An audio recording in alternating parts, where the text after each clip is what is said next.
him out of here, Patrice. He's confused. Wrong floor, wrong building, wrong decade. That was my son-in-law's voice.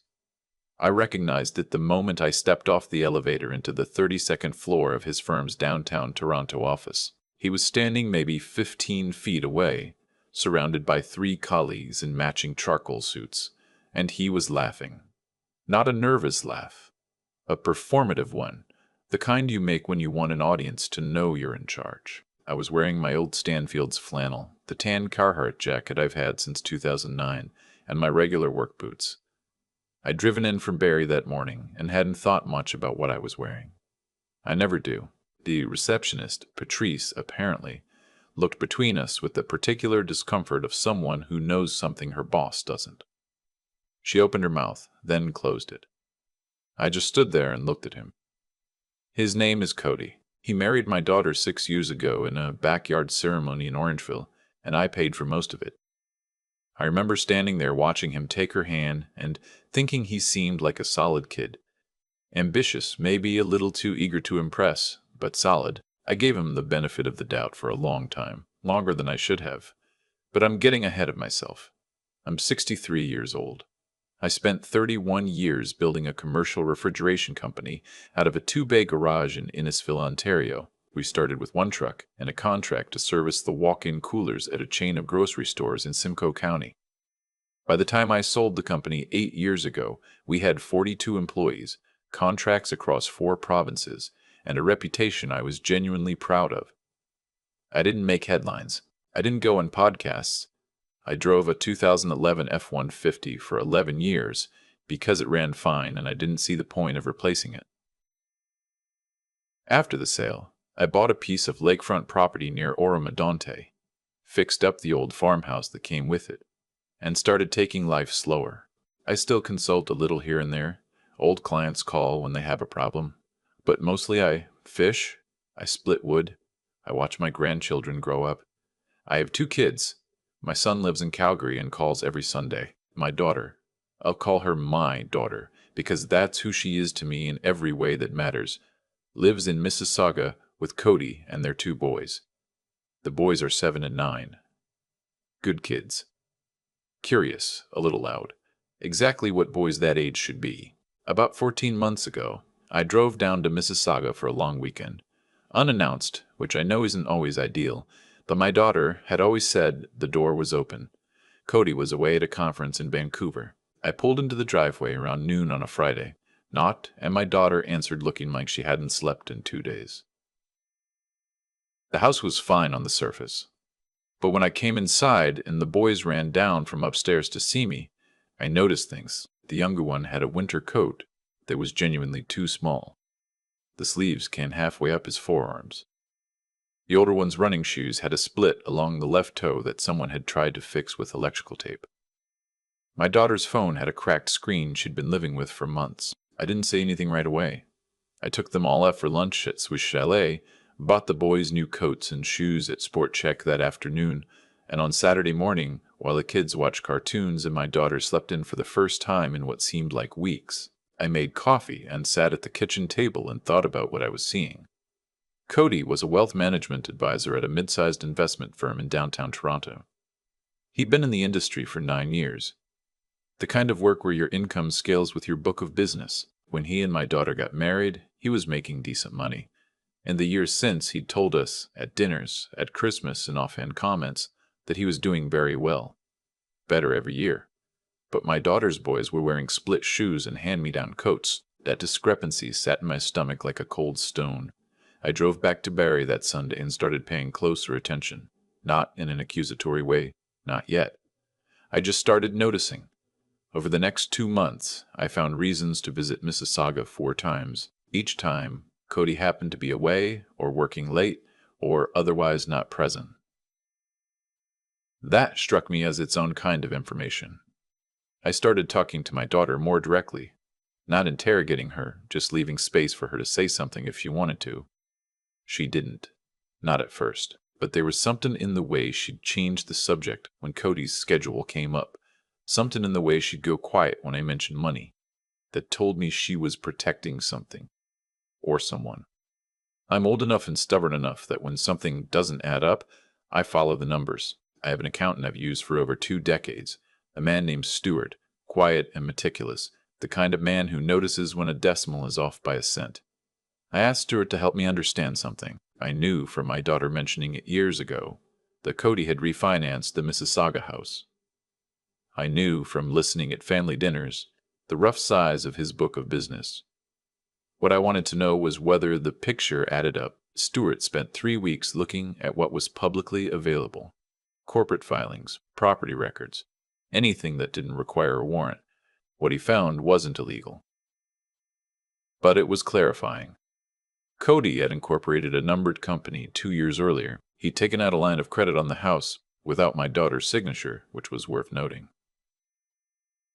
He was driving a leased BMW 7 Series. He had season tickets to the Leafs. He had what appeared to be a second property, a condo registered to the numbered company in the Liberty Village area of Toronto. I sat with that information for a long time. The condo was the part that bothered me most. Not because of the money, because of what a condo like that, registered to a shell company in a Toronto neighborhood full of restaurants and bars and young professionals, tends to mean. I hired a private investigator. Her name is not important. She came highly recommended by a former client of mine who'd had reason to use her services. She was professional, discreet, and she completed her work in 3 weeks. She confirmed what I suspected. Cody had been involved with another woman for at least 18 months. She was younger, worked in marketing, had no idea, as far as the investigator could determine, that he was married with children. The condo was where he spent his Tuesday and Thursday evenings, and the occasional weekend when he told my daughter he was at conferences. I made copies of everything. I gave them to my lawyer, a man I've known since my company's early days, careful and thorough, and I asked him to review what options existed. Then, I did something I perhaps should have done differently. I called Cody and told him I needed to meet him at his office. I said it was about a financial matter I wanted his professional advice on. I kept my voice neutral. I told him I was thinking about restructuring how some of my assets were managed and wanted to talk through options. He said, sure. He said he'd love that, actually. He said, come by next Thursday at 2. I don't know what he thought was walking through that elevator door. I don't know whether he'd forgotten what I looked like, or whether he'd just never thought of me as anything other than a retired tradesman from Barrie who happened to be his wife's father. But I do know that the moment he saw me step off that elevator in my Carhartt jacket and my work boots, something shifted in his face. Not recognition, dismissal. Get him out of here, Patrice. He's confused. Wrong floor, wrong building, wrong decade. The colleagues laughed. Patrice looked at the floor. I heard someone near the far windows actually snicker. I put my hands in my pockets and waited. Cody walked toward me then, still performing, lowering his voice just enough to be audible to the people nearest us. Dad, come on. You can't just... You're not dressed for this. You don't have a meeting. This is a professional environment. I have a 2 o'clock, I said. You booked it yourself. He blinked. My name is on the calendar, Cody. Check with Patrice. Patrice, who had clearly already checked, gave a small, precise nod. Mr. Elmsley is confirmed for 2 o'clock. That's my surname. Elmsley. I should have said that earlier. Cody's expression did something complicated. He reset it quickly. He was good at that, I noticed, and said, fine, conference room. Brisk, barely civil. He walked ahead of me without holding the door. The conference room had floor-to-ceiling windows looking out over the lake. On a clear day in November, you could see the far shore. I sat down. Cody sat across from me and crossed his arms. What is this really about? He said. It's about what I said on the phone. Asset management. How much are we talking? That depends on who's managing it. He uncrossed his arms slightly. I could see him doing the math, deciding whether this was worth his time, trying to determine what category of client his father-in-law might actually be. Ballpark, he said. What are you working with? Just over 4 million in registered accounts. Another 9.5 in non-registered. a commercial property in Barrie that appraised last spring at 2.2, plus the farmhouse in the Oro Medonte land, which I haven't appraised recently. The silence in the room changed quality. Cody's hands were flat on the table now. He was looking at me differently. It wasn't warm. It was calculating, which is almost worse. But the performance had stopped. I didn't know. I mean, you never mentioned. You never asked, I said. You assumed. He started talking then. Fees, portfolio strategy, tax-efficient structures, the firm's proprietary management platform. He was good at his job when he was focused. I'll give him that. I let him talk for about 4 minutes. Then I said, before we go any further, I need to ask you something directly. Of course. How much of the line of credit you took out on the Mississauga house have you drawn down? The silence this time was different. Longer. He went very still. That's a personal matter, he said. It affects my daughter. That makes it my concern. With respect, it really doesn't. The condo on Liberty Village, I said. The one registered to your numbered company. How long has she been living there? He stood up. His chair scraped back and hit the wall. You had someone watching me. I had someone verifying what I already suspected. That is an absolute violation of Cody. My voice came out quiet. Quieter than I felt. Sit down. He didn't sit. But he stopped moving. I have a folder, I said. My lawyer has the original. I have a copy. It details the line of credit, the numbered company, the condo, and 18 months of behavior that your wife does not yet know about. I want you to understand that clearly before we continue this conversation. He sat down. We sat there for a moment in the afternoon light, with the lake behind him and his career in front of him, and everything he'd been managing, the 2 lives, the performance, the careful architecture of it, sitting between us like something that had already collapsed and just hadn't finished falling yet. What do you want? He said. I want my daughter to have access to a family lawyer of her choosing before you or anyone else tells her anything.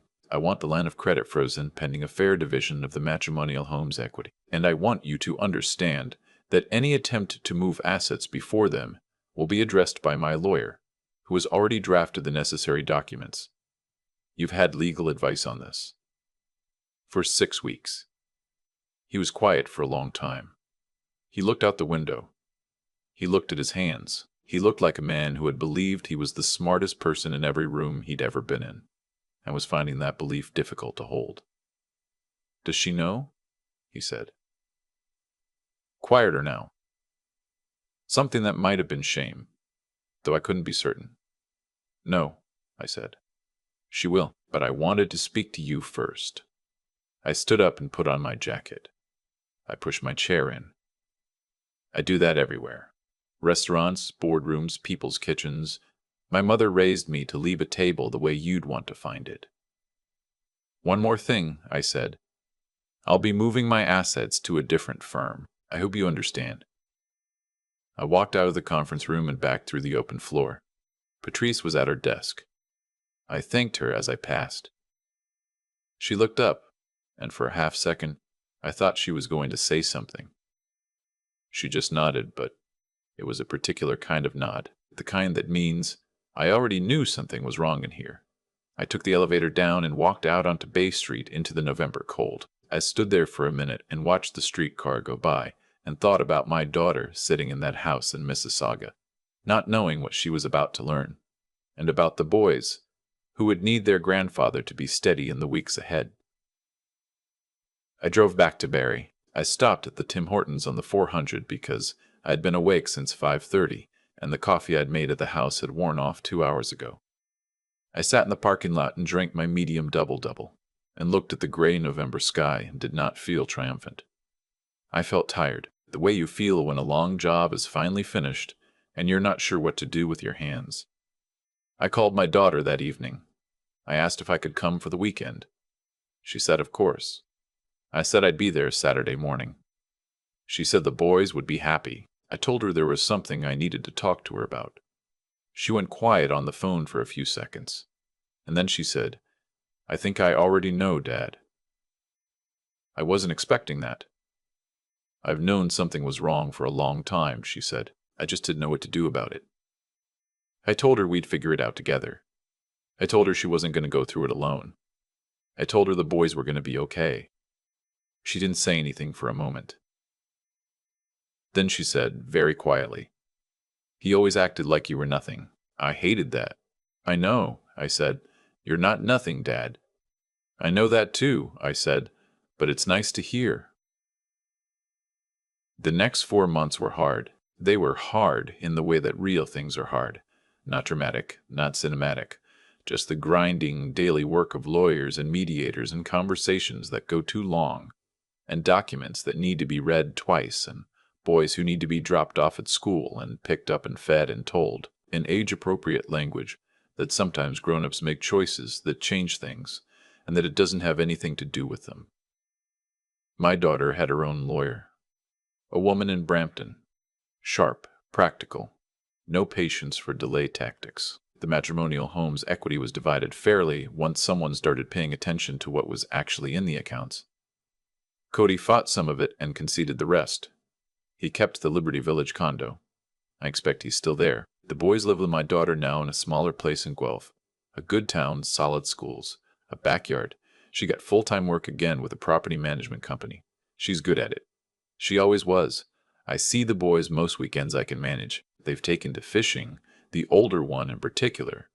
He has a patience about him that surprised me at first, but probably shouldn't have. I moved my assets to a different firm, as I told Cody I would. The managing partner there called personally to welcome me. He was professional and prepared and did not once comment on my jacket.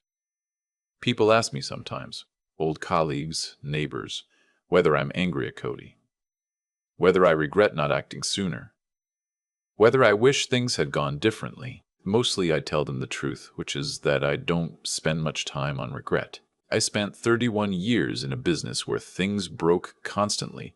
Compressors, supply chains, relationships, contracts, and the only useful thing to do when something breaks is figure out what you can fix and start there.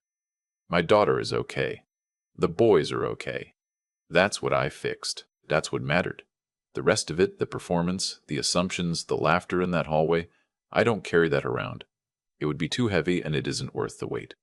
But I will say this. If you are the kind of person who looks at someone and decides based on their jacket or their truck or their age or their quietness that they don't matter, that they can be dismissed, mocked, managed, then you should know that the world is full of people like me. People who built things quietly for 30 years and never needed you to know about it. People who paid attention long after you stopped expecting them to. We don't announce ourselves. We don't have to. I've been thinking about what it actually means to be underestimated. Not the sting of it that passes, but the mechanics of it. Why it happens. What it reveals. Cody looked at me and saw a retired man in a work jacket who'd driven 2 hours from Barrie to bother him at his office. He saw the boots and the flannel and the truck in the parking garage, and he made a decision in about 4 seconds. That decision told me everything I needed to know about him. More than 6 years of Sunday dinners and Christmas visits ever had. The thing is, I never blamed him for not knowing what I'd built. I'd never told him, not out of strategy or secrecy, just because it never came up in a way that felt natural, and I've never been the kind of man who steers conversations toward his own balance sheet. That's not modesty. It's just how I was raised. You do the work. You don't narrate it, but here's what I've come to understand. At 63, after building something and selling it, and watching my family and living long enough to see patterns repeat, the way a person treats you when they think you have nothing to offer them. That's the only honest version of them you'll ever see. Everything else is performance. The charm at the dinner table, the handshake, the interest in your opinions, all of it can be calibrated. But contempt, real contempt, is hard to fake and hard to hide. When Cody laughed in that hallway, he wasn't making a mistake. He was telling the truth. What undid him wasn't my portfolio. I want to be clear about that.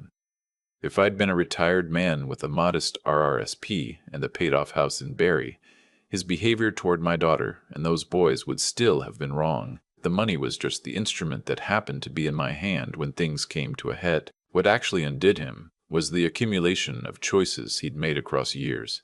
The hidden credit line, the numbered company, the condo, the Tuesday evenings in Liberty Village, while my daughter managed 2 kids and a cracked phone screen. He built his own consequences one decision at a time. I just helped them arrive on schedule. That's the part people don't always want to sit with. There's no mystery to how lives go sideways. It's usually not one dramatic failure. It's a long series of small ones. Small dishonesties, small disrespects, small shortcuts, each one feeling manageable in the moment, each one making the next one easier to justify. Cody didn't end up where he ended up because I walked into his office. He ended up there because of who he'd chosen to be long before I arrived. What I keep thinking about is Stuart, actually, my accountant. 32 years we've worked together. He spent 3 weeks quietly pulling public records, not because he owed me anything beyond his professional duties, but because he's a thorough man who takes his work seriously. He didn't dramatize it. He handed me a folder and explained what he'd found, and waited for me to tell him what I wanted to do next. That kind of steadiness, the willingness to do careful work without fanfare, is rarer than people think. I've tried to be that kind of person. I'm not always successful, but I try. My daughter's okay. The boys are fishing. The Guelph backyard has a rink in it now, because I built one in November with the older boy helping me pack the boards. He takes that very seriously. I don't need Cody to have learned anything. I don't need a moral to tidy this up. I just know what I saw, and I know what I did, and I know that the people I love are steadier now than they were 14 months ago. That's enough for me.